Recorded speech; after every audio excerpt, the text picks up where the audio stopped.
We will have questions after each presentation as time allows, and if we have any other questions, we will gladly try to answer them after all the presentations of history.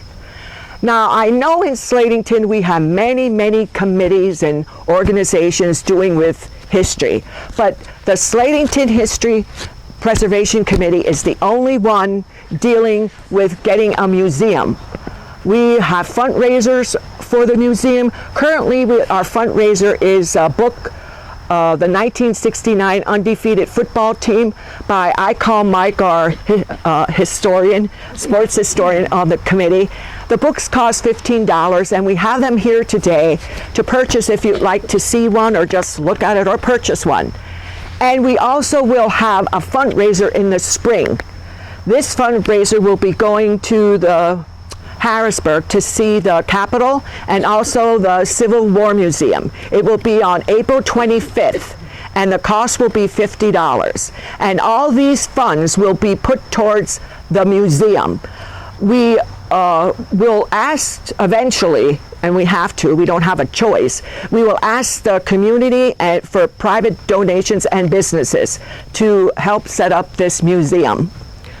Now, I do want to thank all the participants today and everyone and the visitors. If it wouldn't be for your support that we help educate and inspire our current generations and future generations to come. Thank you to all, and enjoy. Are you ready, Robert? Here we go. I've been selected by the committee to give you a brief history of the businessmen who are buried here. Before I do that, I want to recognize one person. I don't know where she is. A lady by the name of Lois Revenaugh. There she is, right in front of me. Any of you that do genealogy online, ancestry, find a grave, that type of stuff, probably have run into her. Years ago, when Judy and I first started genealogy, you had to go to the cemetery, just walk it and write it down, or go to the Historical Society and write it down. But now they have this automated thing going on, and every time I look for, every time I look for somebody on Find a Grave, there it has a history, a biography, a photograph, and it says done by Lois Revenaugh. So she has been very helpful to me personally in finding information out, so I want to thank her. Well, thank you. How many, take a guess when you think the earliest tombstones are here on Union. You can't be wrong. You can only be off. Huh? 1864, the Civil War went up. Yeah, 1850s or some. There's some 1860s on here, and then from there on forward. So the other thing is they brought bodies here. They moved them. And maybe some of you know more about this than I do, but I know Samuel Crest was brought here from Indian land, but others were brought here. Kerner, or Kuntz there, his wife died much earlier than him, Henry Kuntz. So she was buried at Frieden's. So then when he died and got buried here, they reinterred her and they brought her here. So she's buried here. So a lot of that went on when they wanted to move bodies to be with their loved ones here on this cemetery. The town was incorporated in 1864, Slatington. At that time, there were a couple of cemeteries floating around. There was, the Presbyterians had cemeteries. They had a church down at the Bend, First Presbyterian Church, and they had a little cemetery plot. And they had a Salem Presbyterian Church on 4th Street. And they had a little cemetery there. And then they all got together and they bought chairs in Robert McDowell's Fairview Cemetery, and they moved them up to Fairview, where we had a seminar last time, a speech last time. So anyway, those were the cemeteries. What other cemeteries were around for people to bury their loved ones? Frieden's, Heidelberg, pretty far away, Ness, Indian land, Slatington later. So there were a lot of cemeteries around. So a couple of churches here in 1968 got together, the Reformed Church, which is now the UCC, and the Lutheran, and they said, let's make a Protestant church. And what do you think they called this church? The Union Church. So they called it the Union Church in 1868. And what would happen is a preacher would preach in Slatington one Sunday, then he'd preach in Freedom's another Sunday. So they'd swap them off because it was too expensive. So hence the Union Church. Then the Union Cemetery, they called it here. Anybody that got buried up here was called the Union Cemetery. According to the Lehigh County history, 1914, they say that the Union started in 1870 and the Fairview in 1868. Another cemeteries that were around were the private cemetery, the Kern Cemetery. Now the Kern, besides being very populous, had farms along the Trout Creek, and up near Emerald they had a cemetery, and then the slate barons came along and they said, we want that land, we'll buy that. So they bought it, they dug it up, and they dug up the cemeteries too. So those cemeteries don't exist as such, those private Kern cemeteries. Okay. In 1890, now the church was split apart then. They formed in 1868, but then they split apart. They didn't stay together. And then in 1890, when they were split apart, each church, I found this in the Slatington News, adopted bylaws to collect an annual tax of 25 to 50 cents from each member towards the Union Cemetery. So if you belonged to either one of those churches, you had to give so much a year to support the cemetery. So stop complaining. Benevolence went up and general operating expenses went up, but they also had the Union Cemetery expense at that time. In 1895, the Union Cemetery Association was formed in Lehigh County, and I copied it down at the courthouse, but it's a typical legal jargon. You know, I don't even like to read it. We do this, we do that, we swear to this. I posted it part of the first page on one of the poster boards. Where do I have that? And I just want to say one thing about that and not go into a lot. But anyway, that association had 2 trustees from each cemetery. And maybe Mike will remember who I told him they were. Do you remember? I don't. Mike did recently his doing, or did a history on the UCC, and he probably knows who they were, but I don't know what I did with the paper. But anyway, so they had 2 delegates from each church that were on it. What else happened that was noteworthy? History. 1909, the veteran statue, and also at that time they did the fireman statue. Both are up here. The chapel behind me, that's a guess. That is my guess. I have talked to Charlie Marr, the honcho of the Cemetery Association, and I said, was that a chapel? Well, I don't know, Tim. I talked to Papa Yenser, I talked to several people on the board, and nobody knew for sure. But it strikes me and my fellow committee members that this could very well have been a chapel. There's benches along the inside, there's a chimney going up, and I think if they would have held a cemetery, a service here in the winter, they could have used this as a chapel. But that's my 2 cents. There's nothing documented that I can prove that. Potter's Field. What's a Potter's Field? The poor are buried here. Huh? The poor are buried The here. poor. Maybe some of us will go there, but I don't know. Out there, if you look to behind you there, sort of out in an open field there. There's an orange marker, and if you could see it from here, it would say Potter's Field. And half of it's owned by the Reformed Church and half of it's owned by the Lutheran Church. There are a couple burials on it. There are 3 mausoleums on this cemetery, which is sort of unusual. I don't know. My wife says that there's one at Neff's, a mausoleum, but I don't know that. I'm not familiar with that.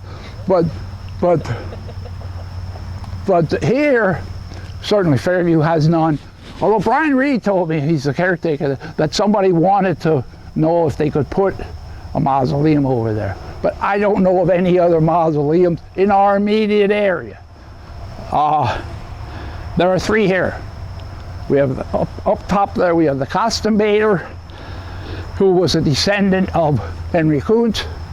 We have the Frederick, who was a professor, school teacher, lived on the corner of 2nd and Church. And there is the Wentz Mausoleum, which always perturbed me that I didn't know who that was. What Wentzes are there? Who is that? I don't know these Wentzes. So I did some digging and researching, and fortunately I found out who that was, and their daughter has come here to talk to us about the Wentz Mausoleum.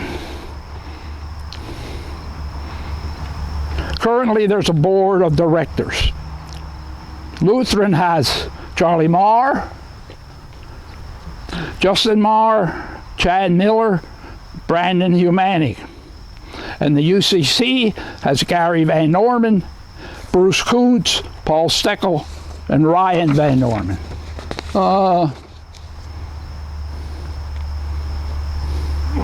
See what I forgot. I don't think, as far as the history of the cemetery, I forgot anything that I wanted to say. Questions? Because if I can't answer them, we got some board members here that I'm sure can. None? I thought there was a cemetery over there. Ah, you would ask that. You would ask that. Yes, there is. And although I didn't think I wanted to talk about that, I came prepared. That is called the, just a minute.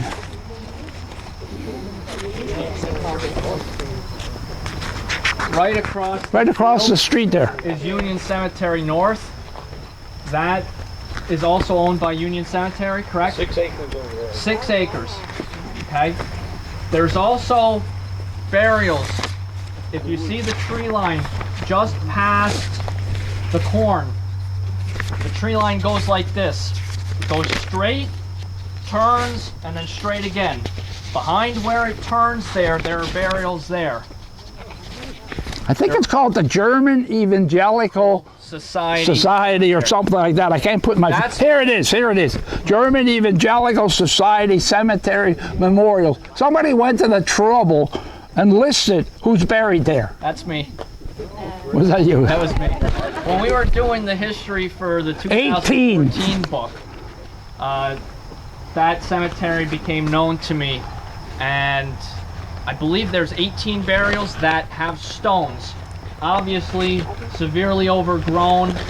It would take an Eagle Scout project or something of the like and maintenance to get that back to where it is. But it was very interesting. I was in there, I think, in 2013 looking at it. It's pretty interesting. We always called it the Indian Cemetery. Yeah, we did too. I don't know why. Everyone who's buried there has a German last name. And if you do look on Lehigh County in regards to who owns the land, it says the German Evangelical Society. There's no other. Is that still in existence? Yeah, probably not. It's a big question mark. Any other questions? Yeah, you mentioned about the cemeteries that disappeared where the Kerns were buried. Do you know where Nicholas Kern was final listed? I read recently, maybe Lois has a comment. Tim. He was buried on the Frederick farm. Yeah, Frederick that's the Kern- Kern up there near Emerald. And that's where the Hazeldale quarry is. There were supposedly 16 Kern graves on that cemetery, which is completely demolished when they did the Hazeldale quarry. Oh, That's there's what I found out. No remains anywhere that you know of Nicholas Kern? Not that I found. Okay. Any other questions? Okay, who's next? Okay, so the Wentz Mausoleum is right behind us over here, and my parents are from Slatington and Walnutport. My father grew up on Diamond Street in Slatington. There were 4 boys in their family, and my mother grew up in Walnutport, and there was a boy and 3 girls in that family, and they met in high school, and you can see their high school pictures on the tree over there. Apparently those were the yearbook photos from maybe 1959. So they met on the college trip out of high school to Washington in 1959, and they married in 1960. They moved around quite a bit between 60 and 69, from Florida to California to Ludwig's Corner. And then they came back and lived here. Our primary house was in New Jersey, in a little town called Hope, New Jersey. And they also bought a piece of property here just below Frieden's on the Shady Nook Road. They bought one of the Kern farms, which now I understand Kern is such a big deal, but we never knew that growing up. My father was an airline pilot for Pan American World Airways, and he worked for them from the mid-1960s until Pan Am went out of business in like 1991, 92. And my mother was, she said, a domestic engineer. She raised 3 girls. There were 3 of us. So you can see it on the front of the mausoleum. There's Allison, was born in the early 60s, and my sister Beth in the late 60s, and I was born in 69. So we're all listed there on the front of the mausoleum. My parents, I don't know how the idea of a mausoleum came up, but my mother and my father really loved it here. And if you look to the ridge, you can see how pretty it can be in the fall. And we would come here every summer and live on the farm. So when my father died in 2000, it was my mother's idea to build a mausoleum and live here or remain here on the cemetery. My grandparents are way up on the cemetery, up behind the other 2 mausoleums. So I think mausoleums were kind of in our train of thought. She commissioned the mausoleum in 2003 and went to Georgia to see the quarry where the stone was quarried from the Rock of Ages quarry. We went down there. It was very interesting to see how they quarry marble, granite, I should say. And then she went to Rock of Ages in Vermont to see how exactly they were putting the mausoleum together. And that took about 3 years. In the spring of 2006, we came out here and they installed the mausoleum on a base, right, a concrete base to the side here. It came down this road on a flatbed tractor trailer in one piece, wrapped up in plastic, and I have quite a few pictures in the little book over here if you wanted to see it.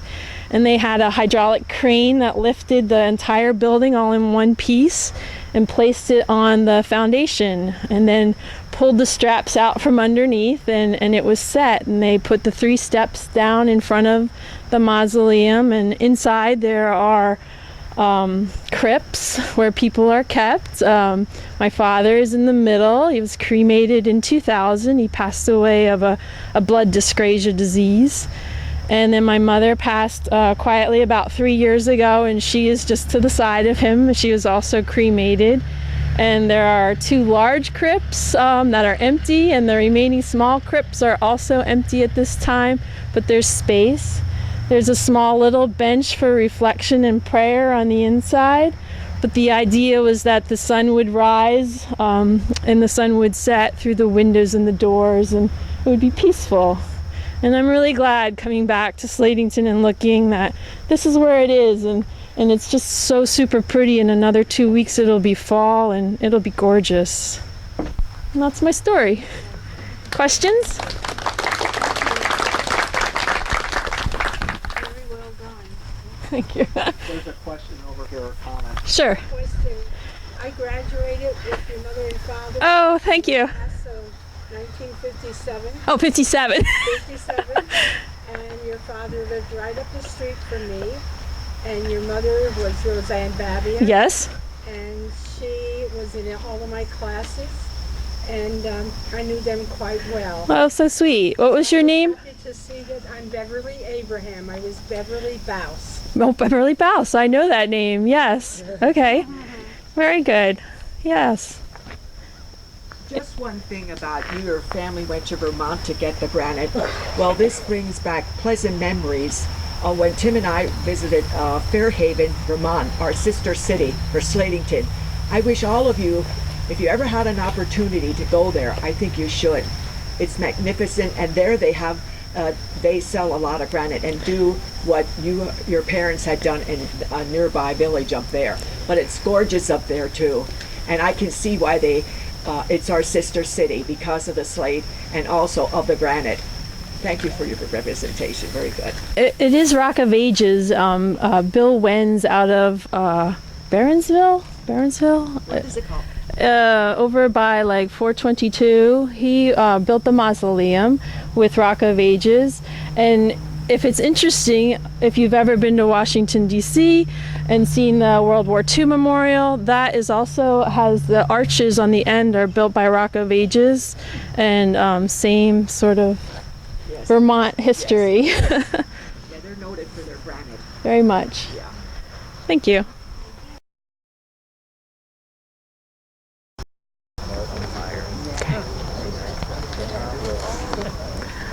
Good afternoon.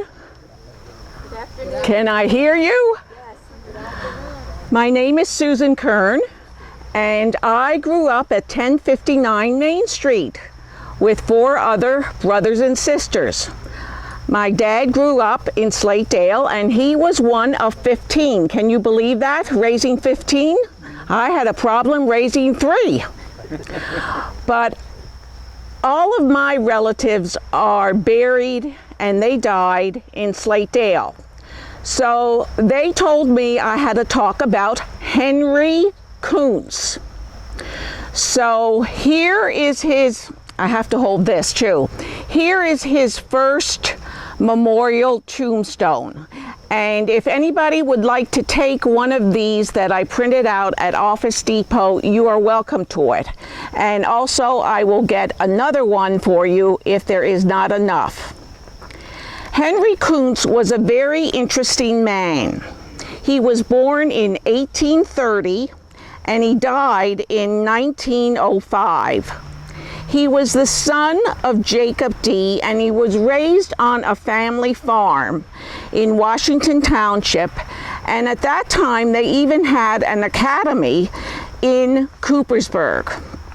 After he taught school for several years, he worked as a clerk in a general store. And this reminded me of my dad because he also taught history, and then he decided he wanted to run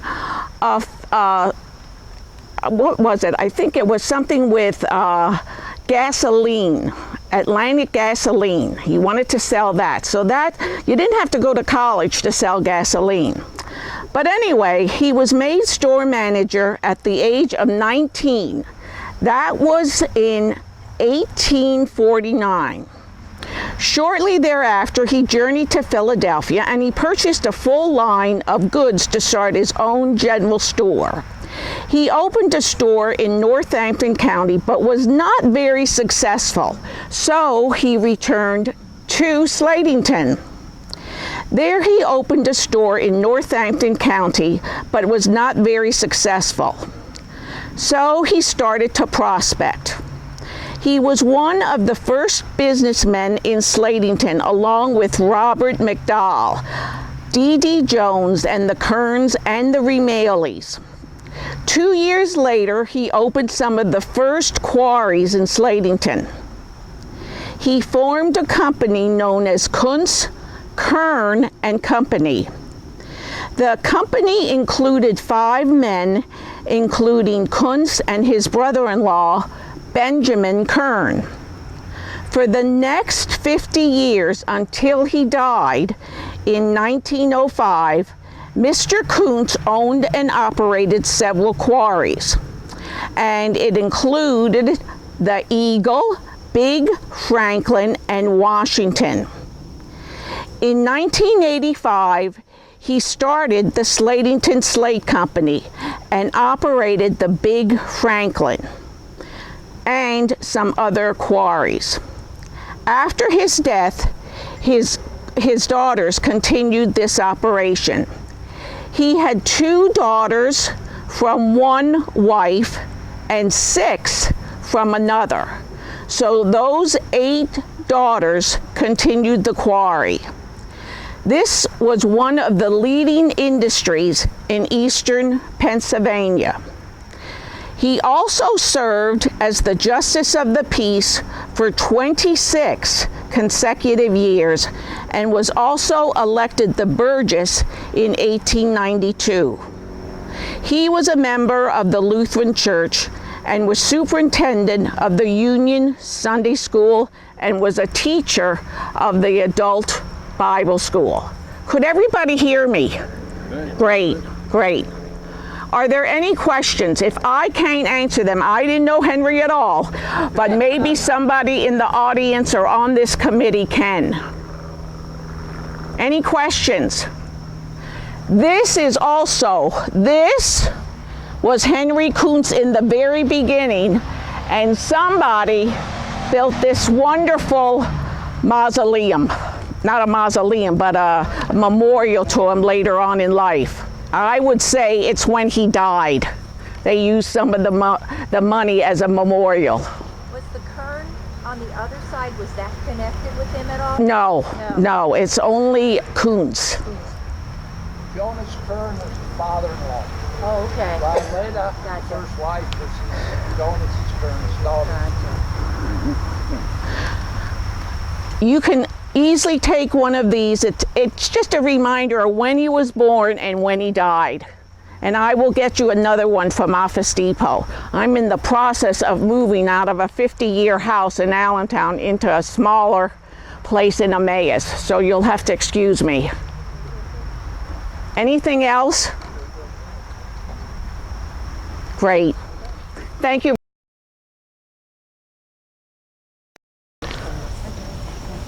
Okay, next up we have Alvin Haynes. And I know this doesn't say Alvin here, but to save everybody a longer walk, we're doing his father, Lorenz Haynes.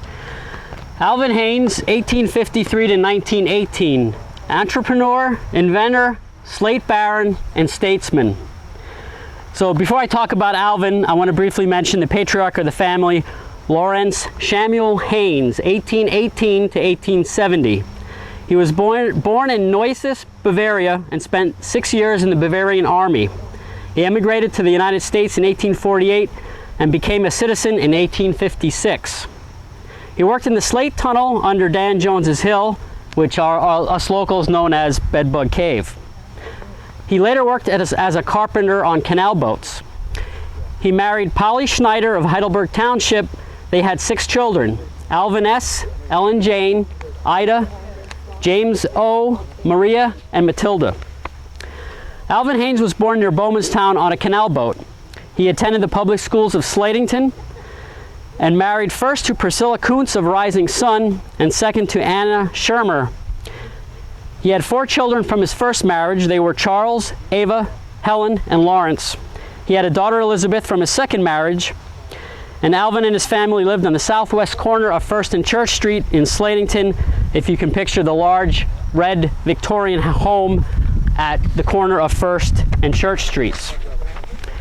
He started his career as a weighmaster for the Lehigh Coal and Navigation Company in Mock Chunk at age 17 and held this position until 1879. He clerked in stores of the J.B. Peter and Company and Williams and Company. He eventually became an associate of his brother-in-law, William Kuntz, in the department store business and helped operate a general store in Mock Chunk.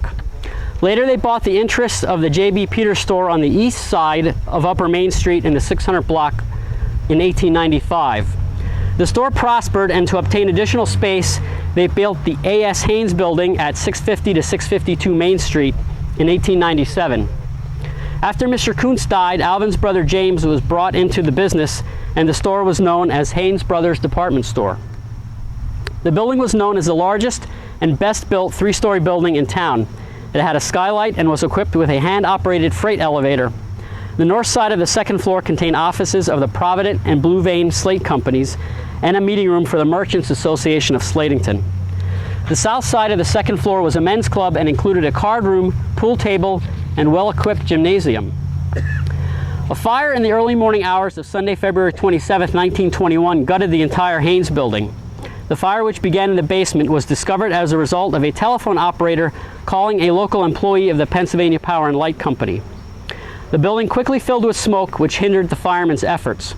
Later, it was determined that the fire had spread to a shaft and followed the wiring up through the building. It wasn't until some 5 hours later, at 9 a.m., that the fire was declared under control. Fire and smoke ruined the entire store merchandise, valued at $20,000, which was quite a sum back in 1921. The building loss was estimated as $15,000, and the merchandise and building were only partly covered by insurance. At the time of the fire, the store was managed by Alvin's brother James. James co-owned the business until the death of Alvin in 1918. At that time, he became sole owner of the business and ran the store until it closed following the fire. The Slatington News attributed the building's brick construction and excellent work of the firemen as factors which prevented the fire from spreading to the adjacent buildings.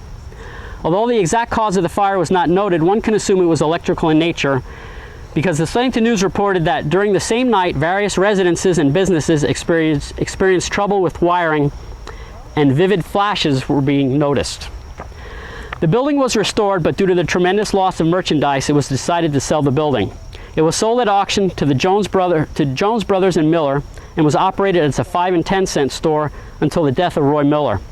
Mr. and Mrs. Hinkle continued the store, then sold it to Ben Franklin R.G. Stores. If you're around my age as a kid, you might remember going to that store. Later, it was sold to the Rogers Association, who were local businessmen who turned it over to the Slatington Library Association in 1988. As a side note, James, brother to Alvin, was born in Slatington but spent his youth and received his education in Mock Chunk. He began clerking in the general merchandise store of Kuntz & Company for 3 years. Then, interestingly enough, he began working in a machine shop.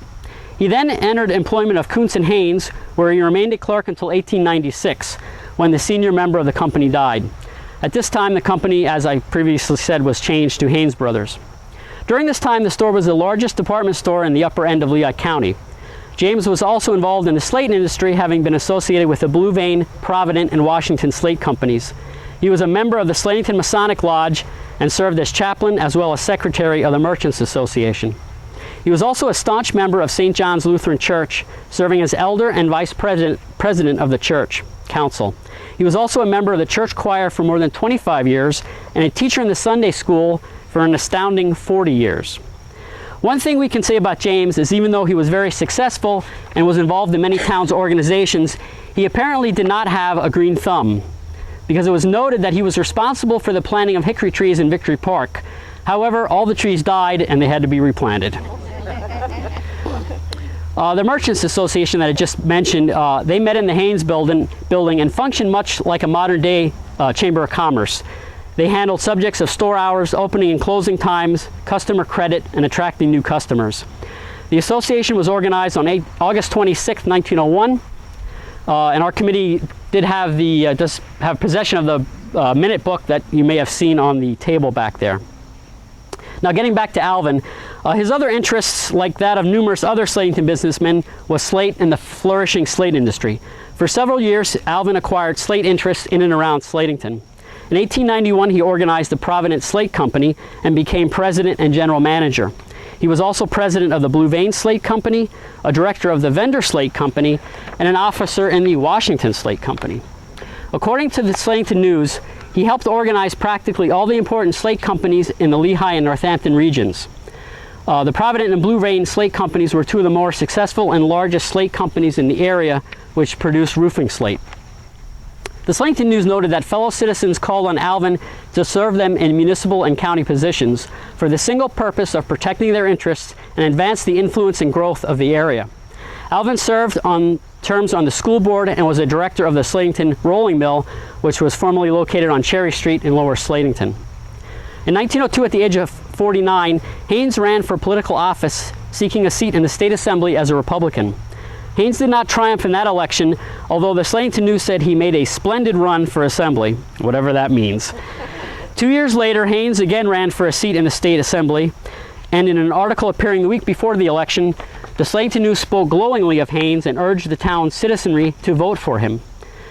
They said, "It behooves a people to reward a citizen who deserves to be rewarded by elevating him to a position of honor when the opportunity presents itself. Mr. Haynes's character is beyond reproach. Never has there been a man in Slatington who is more honorable and who is held in higher esteem by our people. Therefore, we encourage every citizen, irrespective of party affiliation, to support him at the polls." The article said that Haynes's candidacy appealed to the working classes because he advocated good wages for the Slate regions. Using his local popularity and impressive credentials and riding the coattails of a popular Theodore Roosevelt, the Republicans in general, and Haynes specifically, rode to victory on Election Day. Locally, the 1,103 votes cast in Slatington were the largest in history up to that point. Just after midnight, the local Republicans celebrated with a parade and fireworks that did not cease until dawn. They liked the party, apparently. Interestingly, the Slatington News indicated that members of both Democratic and Republican parties waited together for the returns to come in at Marshall's Opera House, where they were received by telegraph. Can you imagine both political parties today getting together? Haynes served in the Assembly for one term from 1905 to 1909. Two of Haynes's most memorable politically related experiences were meeting Ulysses S. Grant and witnessing some of the hangings of the Molly Maguires. Perhaps the most peculiar of Haynes' accomplishments was the patent he received. Now, you would think the patent would have to do with Slate or the retail industry. It had to do with neither. Haynes and William Breidenbach of Philadelphia were awarded patent number 374,300. Now there are over 10 million patents, by the way, for having invented certain new and useful improvements in mail bags. Alvin Haynes was listed as the inventor on the patent. It is unknown what the relationship was between Mr. Haynes and Mr. Breidenbach of Philadelphia. And in describing the patent, it said, "The object of this invention is to provide a mail bag which can be opened and closed with great speed and facility, which will be light and flexible, and which will afford security to its contents." Now, I don't have any other information. I don't know if this was a big success or not, but he invented a mail bag. Some of Alvin's other affiliations included membership in the Lutheran Church, the Masonic Lodge, the POS of A, and the Knights of the Golden Eagle. According to the account in the Slatington News, on the morning of January 16, 1918, Alvin had just finished cleaning a small quantity of snow from the walk close to his home. After finishing shoveling, he picked up the paper and began reading it as he walked inside towards Mrs. Haynes. She noticed a change coming over his face and called his name as she hurried by his side. By the time family friends and the family physician were hurriedly summoned, he was gone. A heart attack had befallen him, but it is unknown whether if it was due to the snow shoveling brought on the heart attack or something he read in the paper. The most noteworthy news of the previous day was the countries of Germany and Austria were being disrupted by strikes as people grew impatient with their leaders who continued with World War I. The Slatington News noted in an article with his obituary and said, "Another man is stricken from the ever-lessening roll of prominent men." Any questions? Okay.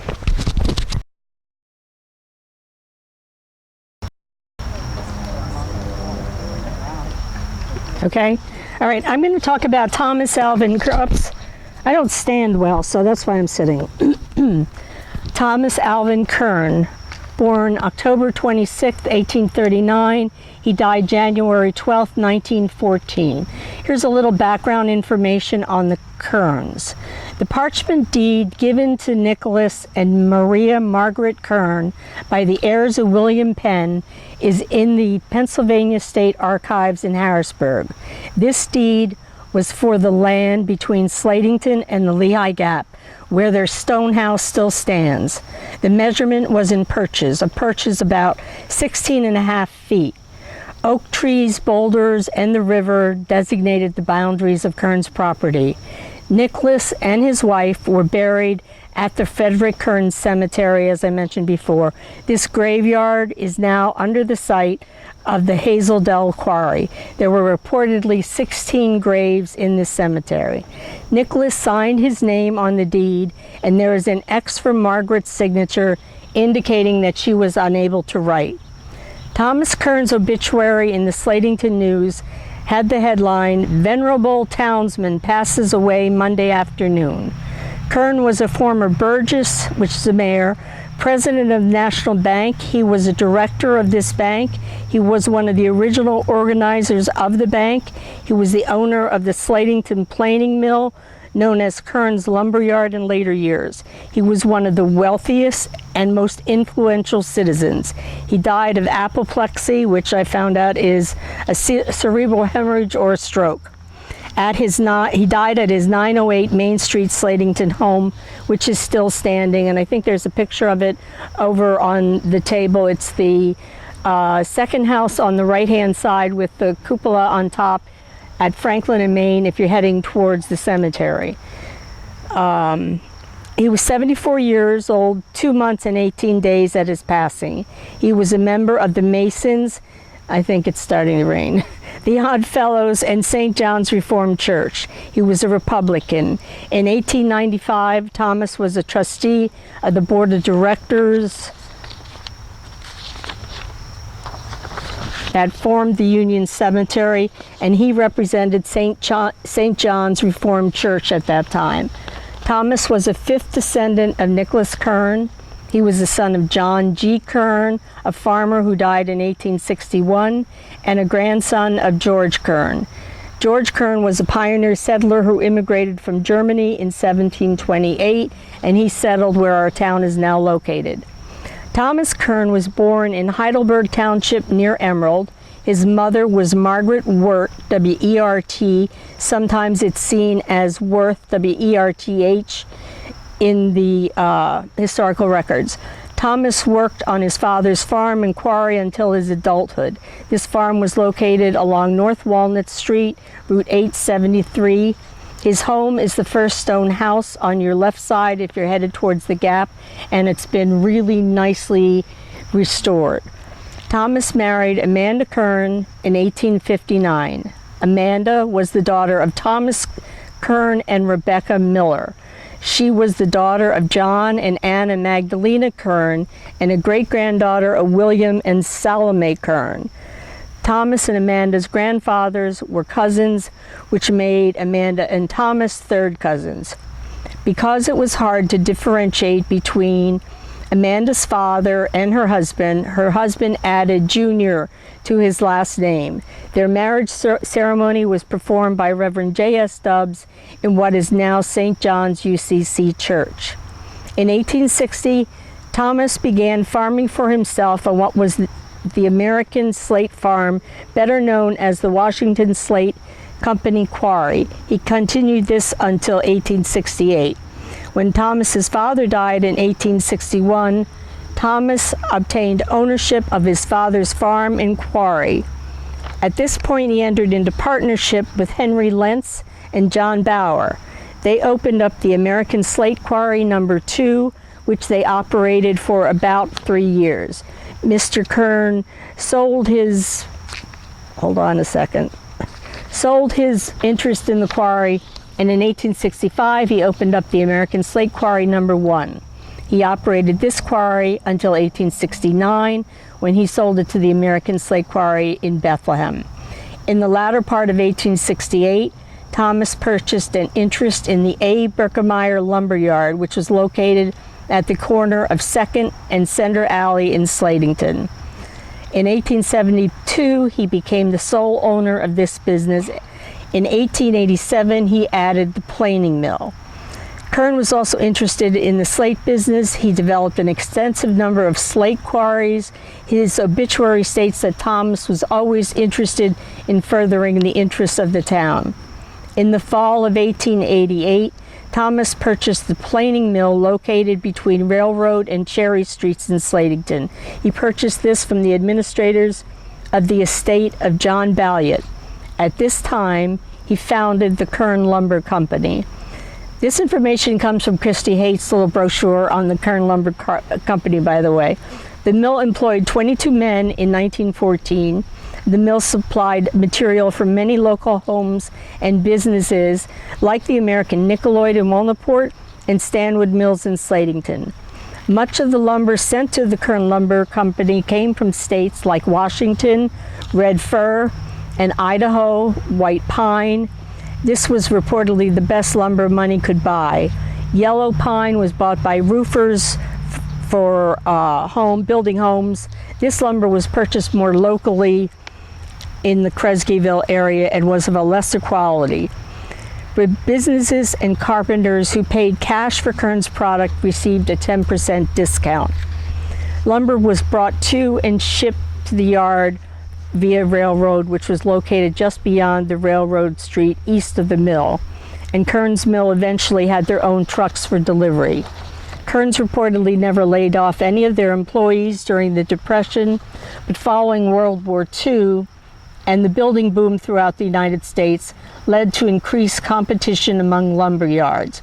In addition, people could get higher paying jobs at places like Bethlehem Steel and Mack Trucks.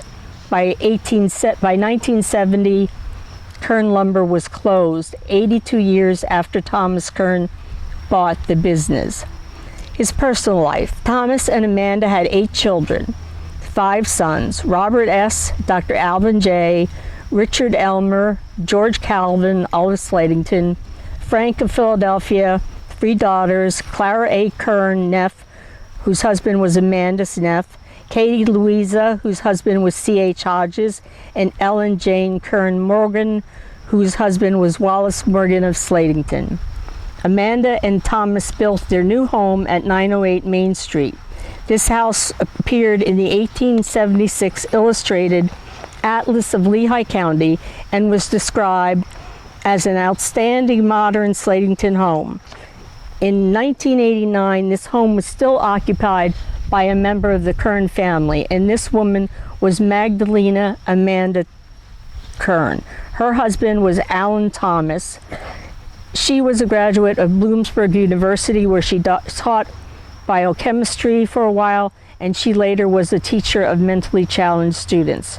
Amanda died March 9th, 1993 in Palmerton Hospital. She is buried on Union Cemetery in the Thomas plot. Now, the people buried around me, this is Thomas Kern, 1839 to 1914, and Amanda's over there, 1841 to 1917, and Thomas Kern, 1816 to 1898, and his wife, where are they, Tim? Where's that other stone? Right here, right here. Here. Mother, father. That's mother, father, okay. And Rebecca Kern, 1822 to 1881. Mary D. Kern, 1858 to 1915. Edwin H. Kern, 1917 to 1924, a young 7-year-old. Robert Kern, 1883, another young death at a year old. Alina Kern, I know her stone is over there, no dates. And then Jane Isabella Miller, possible dates 1851 to 1883. And Reuben C. Miller, 1851 to 1853. Any questions? 2. I have a question. The home you said that was restored up towards the gap, where was that at? It's the first one on the left after you go down, after you pass the car dealership and you're going down the left, you know, you're hitting the sewer plant. Just beyond there on the left, it's the zone. It was the home that was owned by Chester Gable. He started to restore it in the 1970s, and whoever is living there now has done a wonderful job in restoring it. And then the 2 other, like the home that was Dick Morris's home down further, that was another Kern home, and I'm not sure which was the 3rd Kern home. Maybe Tim knows. I don't know. I would just like to make a comment. My great-great-grandfather was Thomas Kern. Oh, really? Yes, my great-grandfather was Richard Kern, And his son Samuel was my grandfather. And Amanda Kern would have been my great aunt. All my life, 908 Main Street was always the family homestead. That's where we went for everything, funerals, Christmas, stuff like that, until she passed in 93. Yeah. Also, her niece is still living in the house. Oh, really? And owns the house. Yes. Who is that? Campbell, and her first name escapes me. It will come back. Okay. But, pardon? Charlotte. Charlotte Campbell still lives in the house. Charlotte Campbell still lives in the house. But I have a lot of information. Wish I had known that. What is your name?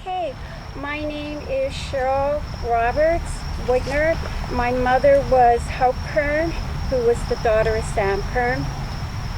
My great-grandfather, Richard Kern, after Thomas died, he ran the lumberyard. And then my grandfather worked at the lumberyard. My dad, when I was real little, drove trucks sometime, but then he went and got a better paying job. But yeah, I can remember my dad taking me down to the office all the time and walking around and things like that. I have some pictures of it. Oh. Too. I have a bunch of stuff. Oh, that's really nice. Thank you for sharing.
No, that's the old bit.